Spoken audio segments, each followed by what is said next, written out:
what Allah does or what God does in terms of his punishments that he carries out himself is equivalent to the imperatives and the commands that he gives in the Bible or the Quran or any other scripture. You've conflated between the two categories. Wait. That's not what I said. Okay, what is what you said? I simply said this. Yeah.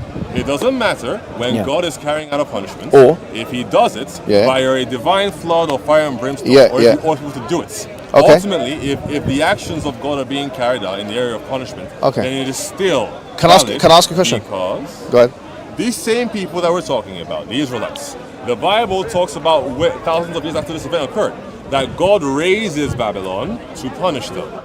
Okay. So if God is capable of acting divinely to raise a nation to come and punish the chosen people, then God can still carry the actions out using people as the conduits, even if it doesn't require him sending down fire from heaven. Is there a category distinction between an imperative that God gives to human beings to carry out versus the things that he carries out directly, or not? I mean, obviously there is a distinction. Is there a distinction? Because one is a first-hand carrying out by God, and the other one is through a proxy, like a human being. Excellent. Okay. But they're still both from God, so they're still valid. Accepted that it's both from God. We think everything is from God. Yeah. But everything. Yes, everything is from God. You don't will accept that God wills, right? So we do believe that everything goes back to the will of God. That's why we say inshallah, mashallah, all those words, meaning the will of God is always in everything, right? We do agree with that. However, pardon? Yes, everything is good and the bad, right? Oh, okay. Yeah, we believe that everything goes back to the will of God. Nothing happens except through the will of God. That's not something which is, that's not a problem, because that's something which Christians also accept. In fact, especially if you go into the Calvinist school of thought, it's even more pronounced. They talk about divine predestination. Calvin wrote a whole tract on it. I can give you the references. That's something else. Calvinist, first of all. No problem. And I'm not even sure Calvinists would hold to the idea that evil comes from God. Yes, it does. Of course they do. They mention it. Augustine mentions it in his book. I don't think you know your tradition very well. Let's go back to the point, though. Let's go. No. Show me that, please. Yeah, I can. No, that's fine. Isaiah 45. No, but it's fine. It's fine. It's fine. Yep. This is. Sorry. Let me just answer him. Let me just. It's fine. Go ahead. What I'm saying to you now, if you've studied the basics of Christian doctrine. The basics, you say? Yeah, the basics of Christian doctrine. If I ask you the question, what is the differentiation between Arminianism and Calvinism? I am not familiar with Arminianism. Oh, so there you have it. You don't know the basics of your doctrines. Hold on now. Calvinism. Why are you making those facial expressions? Because it's not involved in the conversation. Wait a second. Completely changed Calvinism is a relatively new idea. Stay on You're triggered. You're triggered. I'm not triggered. You're triggered. I'm just saying, stay on topic. Over here. So what's the difference between Arminianism? What is the difference between Arminianism and Calvinism and modalism? Ask me then. Wait, you're bringing in modalism now. Modalism. Calvinism is a relatively new idea. Tell me what's the differentiation between all these three things? How can that be the foundationalism of Christianity? I'm not saying it's foundation. I didn't say that. You just said 1 second ago. No, I've just asked you a question. I know the foundations of my faith. Yeah, when it comes to the will of, when it comes to the will of God, there are three main schools of thought in Christianity. Okay. All right, there are Calvinism, represented by John Calvin, Monalism, represented by Monila, and Arminianism. I'm asking you, since you're talking about the will of God and the actions carried out by him, tell the audience, the Muslims here and the non-Muslims and all that, what is the differentiation between all these three schools of thought? I have not looked into it. You haven't looked into it, so you don't know? Well, yes, I don't. You don't know? I'm aware of the Calvinist school of thought, but not the Monist. So you haven't studied it? Studied the other two? No, I have not. Again, so good. What does that have to do with the idea? Excuse me. That you just excuse me. That everything comes from Allah. I'll tell you. Including evil. I'm answering your question. That means that you have an evil God. I'm answering your question. Excuse me. Let me finish this. Let me answer your question. I just want to read this. No, please. Let me speak to him now. Yeah? Let me finish. Well, I mean, excuse me. You jump in because I know you do wanna circumnavigate these questions. If I were you, I'd want to do the same thing. If I were you, I'd want to do the same thing. You were there talking to him when he was speaking. No, but he was welcoming it. The same courtesy. No, I don't need to. I'm going to recite one verse and I'm leaving. Go on. Go ahead. Okay, God in the Bible says in Isaiah 45, I am the Lord and there's none else. I form the light and create darkness. I make peace and create evil. Thank you very much. Thanks so much, bro. Oh, hold on a second there. But before you run away, does that say that God is the origin of evil, or God can create evil? Two different things. Okay, so let's go back to the point. Let's hear it. You're talking. You asked the question. I said that God evil. No, I didn't say. That's not what you asked. You didn't ask that question before. What's the question? I said to you before, right? Everything goes back to the will of God, and I quoted a verse in the Quran that says, "Excuse me. Let me finish." Okay, I said, from one perspective, you can say that everything goes back to the will of God. Then you said, then you started making it an Islam specific. Excuse me. Right? Yeah, you made the cannibalism. And I told you it's not an Islam specific issue. And I said to you, why is that the case? If you look at Christianity, there's 3 distinct schools of thought. Okay, and these 3 schools There's probably more, but okay, sure. No, of course there's more, but these are the 3 main ones that scholars speak about in the academy, for example, right? There's 3 distinct schools of thought: Calvinism, Monalism, and Arminianism. And in Islam, because again, we're talking about Islam. You said everything goes back to Allah. Yeah, I asked you, does cannibalism go back to Allah? Yeah, okay. And you said yes. We're saying in one sense it does, and so is in Calvinism the same thing applies. In Arminianism, look, you have to understand that in Monalism it does as well. So you're going to answer a question. So look, you don't understand. The problem is this: is that the issue is I'm speaking to a Christian and he doesn't even know his own religion. Again, that's the issue. I'm asking you, look, is Allah evil? No, we don't believe Allah is evil. Allah is not evil. And the excuse me, evil comes from Allah. comes back. So if Allah is the origin of good and evil, okay, excuse me. Is he good? Let me answer your question, right? Since you don't know what you're talking about, let me answer your question. Okay, well, all right, excellent. You said the origin. Since you don't know what you're talking about, since you don't, okay, you don't know what you're talking about. Okay. So let me just try to excuse me. Just now? No, I didn't. Okay. Do you want to listen? Just to confirm. Do you want to listen? Because you're uneducated. Clearly, he's uneducated. Look, you're good and evil. Would you like me to answer? Correct. Yeah, we believe that. Awesome. Okay. Can I? So Allah is. What is this? What is this? It's a monologue. Allah is good. Why are you afraid? Are you triggered? Hold on. Are you afraid that he's there? He doesn't want me to talk. No. It's clear that he doesn't want me to talk. Allah is good. Correct. Do you want to time it? Because he's the Do you want to time it? Do you want to time it? What do you guys want? Timing or not?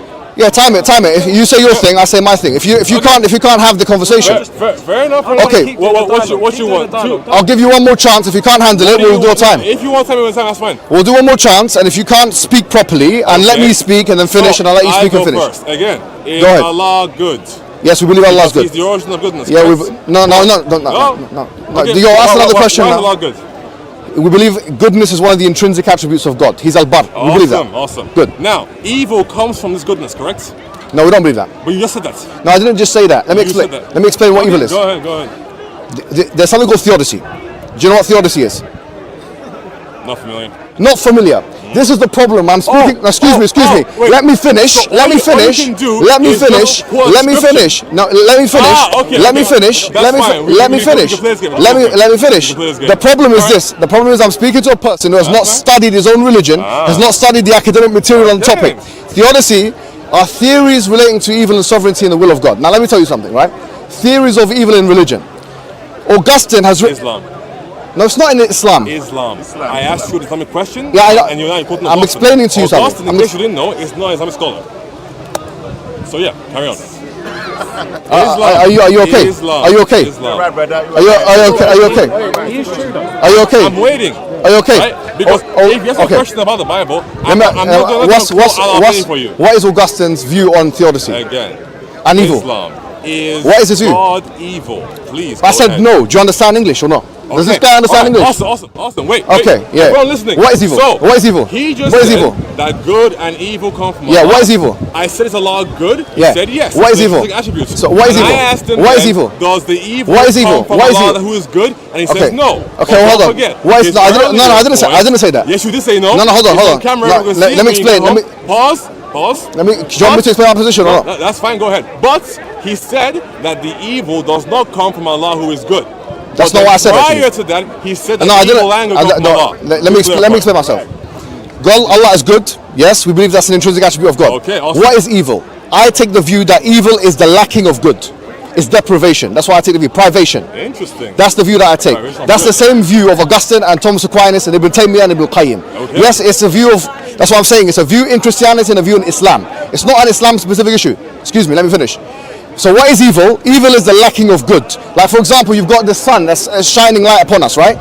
So good in this analogy would be the bright light or the rays, and evil would be the darkness that doesn't come about if there's no rays. That's my view on evil. So in other words, if you're asking me the question, does evil come from God? In one sense, of course it does, because God is responsible for all things that exist. But evil doesn't exist in my worldview. That's the point. Do you understand? Evil doesn't exist as a substrate. You can't put evil under a microscope. So going back to the point, if you're asking the question about does evil exist, so I'm saying to you, there are theodicies in Islam and Christianity, both religions, which have different ideas. Within Islam, there's different ideas. Within Christianity, there's different ideas on evil and theodicy. This is not a point where you could basically have a different view to me and be in my religion, and you can have the same view and be in the same different religion. It's not a point that differentiates Christian from Muslim. Do you understand the point? What I'm responding to you by saying is, what you done is a category mistake fallacy. What you done when you were talking to the other guy was you're saying that it's the same if God carries out a punishment himself as it is if he commands it. I'm saying no, that's not. That's a category mistake fallacy. You are able to see and demarcate and distinguish between the two categories. If God tells me to go and not eat pork, for example, or not have sexual intercourse before marriage, that's a command. Do you understand? Whereas if he drowns people because they were disobedient, that's him carrying out judgment.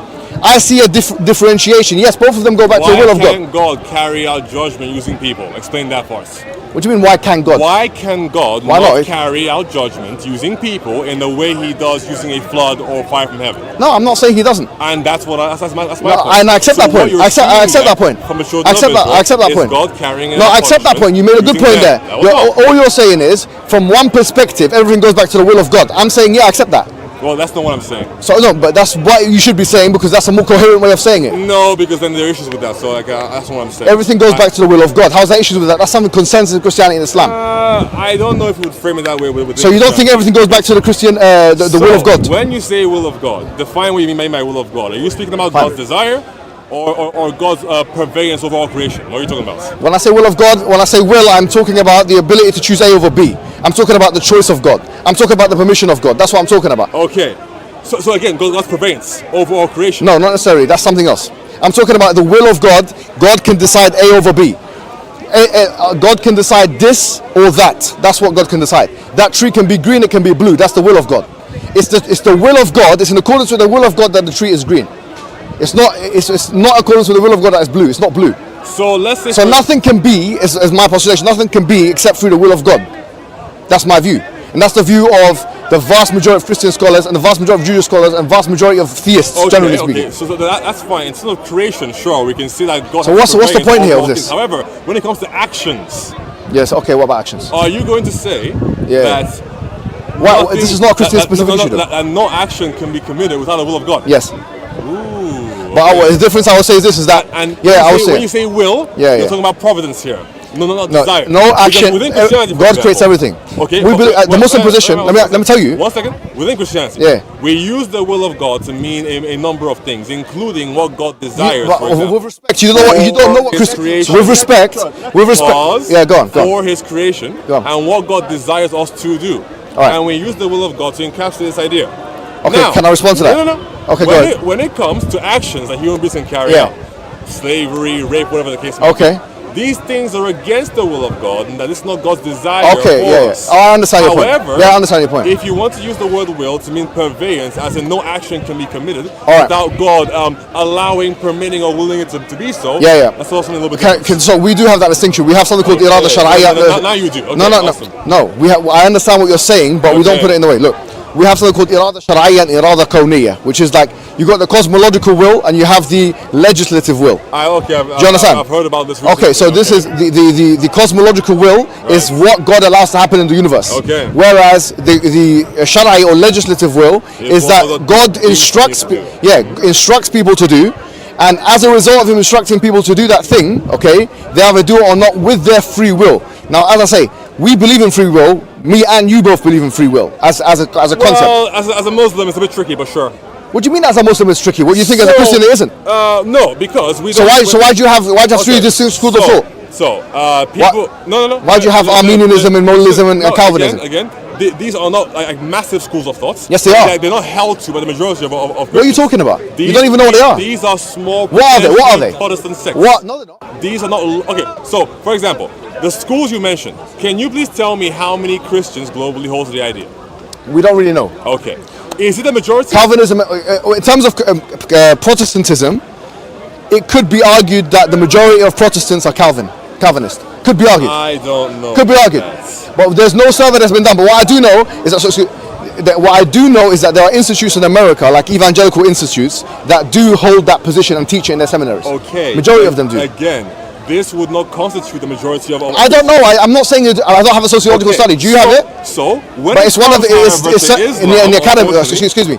In the academy, Calvinism is one of the biggest and most defended positions. Clearly, 100%. Again, I am not certain on that. I haven't done it on a survey. William Lane Craig he defends the Molinist position, for example, yeah, and he mentions the prominence of the Calvinist That's position. one dude. No, but he mentioned one guy. no, but from his experience as a Christian scholar, one of the greatest of his era, he's saying that actually the Calvinist position is one of the most prominent ones in Protestantism, and he argues against it. Again, why does he argue against it if it's not relevant? What you're making? No, I said it was relevant. I said it was not followed by the majority. But nevertheless, even the Molinist position. Sunni Islam. Excuse me. Let me just say just one more point. Go ahead. Even the Molinist position and the Calvinist position, and even the Armenian position, to a lesser extent, I will grant, all of them have the will of God attached to them. You cannot evade the will of God. I have not looked into them, so I cannot. So why are you commenting on their then? interpretation of the will of So God? why are you commenting on currently is that you said that we both believe in this. In the will of God? No, not in the will of God, in predestination.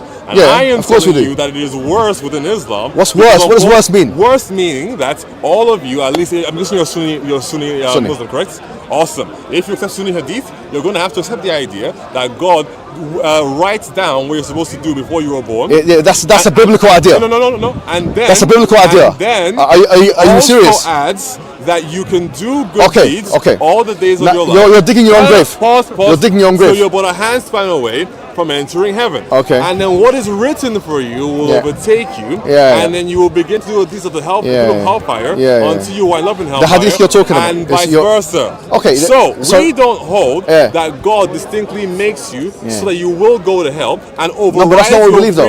You're misrepresenting our position. Go to hell. With all due respect, that's what we believe. Can I tell you something? That's what you guys believe. And unfortunately for you, it's a Sunni position. Okay, excuse so me. You're going to have to say you don't know what the Christian position is. Compared to Would you admit to this? Within Christianity, what is Calvinism? Your belief what is in Calvinism? predestination and how it overrides your will is far more pervasive. So what I found disturbing about this conversation is here we have. Look, are you going to comment on what I said? Yeah, I am. Or, Can I tell you what I'm going to say? What I find Sure. What I find disturbing about this conversation is that you openly and publicly admit to your ignorance of your own doctrines and the schools of thought they're in. Excuse me. Let me finish. How you excuse me. Let me finish. Let me just let you finish. Let me finish. Well, you interrupt me and All you right. back. Okay. If you want time, I'm fine with that. If you want time, I think it's best. But if you can't handle it, a normal conversation. Because it's clear that you get triggered and then you need to get involved. Just let me finish. So you also let me get involved. Possibly. Okay. So let's go back to the point. The point I'm making is this: Calvinism, yes, is a stricter position when it comes to the sovereignty of God. Yes. Monalism. Stricter than what? Sorry. Stricter than monalism and Armenianism. If you insist, I haven't looked into it. Okay, great. Okay, but what I'm postulating to you now, okay, the middle knowledge that Molina described and even people like Craig and so on are defending, has the will of God attached to it. Even Armenianism has. In what sense? Sorry. Has it, for example, in different senses. So, if you, do you want to educate you on this? No. Are you asking me to educate you on this? Don't run from my idea. Yeah. Very briefly. In what sense? All right. So the Calvinists have an acronym called TULIP. Have you ever come across it? Okay. If you can't simply describe if this will of God you're asking me a question and you're not letting me finish it. Very simply. You're not letting me finish the question. Okay, you're frowning. Calm down. Yeah, I'm frowning because you're not letting me finish the question. Calm down. So, very simply, can you just really briefly just run past this is where we talk about the will of God, okay, so the general desire my of understanding God is this. or the purveyance of God very quickly, fine. and then comment on my understanding of the Calvinist position, is that the will of God is so much emphasized that they have something called the elect. There are people that God elects. They call it unconditional election, or so. I think it's called unconditional election. Excuse me, you don't know, but it's what is you don't know either because you're guessing. Unconditional is TULIP, TULIP. Each of the. What are you laughing at? It's your doctrines. I'm not talking about mine. Yeah. Well, I don't know what you're laughing at. I don't remember subscribing to the TULIP doctrine, but go ahead. It's a Christian doctrine. Yeah. Well, Calvinism is an acronym, but okay. No problem. But this is how they talk about that. I'm aware. Just run through so it, man. The idea is this. Even Augustine, for example, in his book. Okay. What do you mean? What do you mean? Okay. Just get to the point. I'm speaking. You're not letting me finish the sentence. You said get to the point. Dude. Just get to the end, please. The end point is this. The end point is, according to that school of thought, if God elects you to go to hell, you will go to hell. So much so that Augustine believed the following. He believed that if a child is not baptized, that they will go to hell, a baby. That's a Okay, view. excuse me, it's a view, and it's a view that the Catholic Church held, yeah, up until quite recently. I'm not Catholic, so. I know, but Christianity has Protestantism, Calvinism, Catholicism.